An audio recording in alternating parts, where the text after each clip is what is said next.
ฟังพระพุทธเจ้าเข้าสู่จิตสู่ใจเขาก็จะได้รับความจริงเขาก็จะเห็นสัจจะความจริงอันนี้เป็นเรื่องจริงอันนี้เป็นเรื่องตัวนี่เป็นเรื่องบ่แม่นเรื่องจริงเนาะเขาก็หูแจ้งตาใสเขาก็หูจักบุญหูจักบาปหูจักสวรรค์หูจักนรกเขาก็บ่ตกได้ก็หน่อยบัดนี้แม่บัดนี้ล่องเฮ็ดจะได้มันจะสิเข้าถึงความจริงเฮาสิเข้าถึงความจริงได้ล่องมาเฮ็ดใจให้มันนิ่ง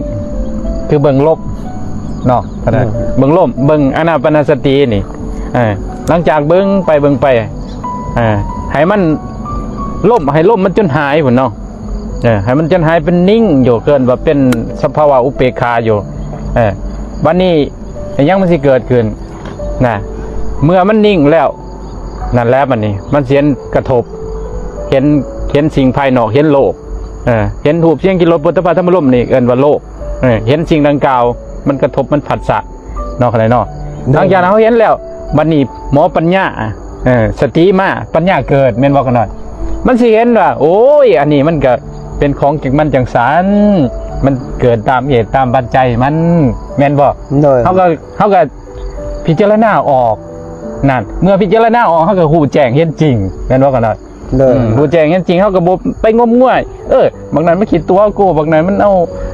มันตัวเอาเงินกูไป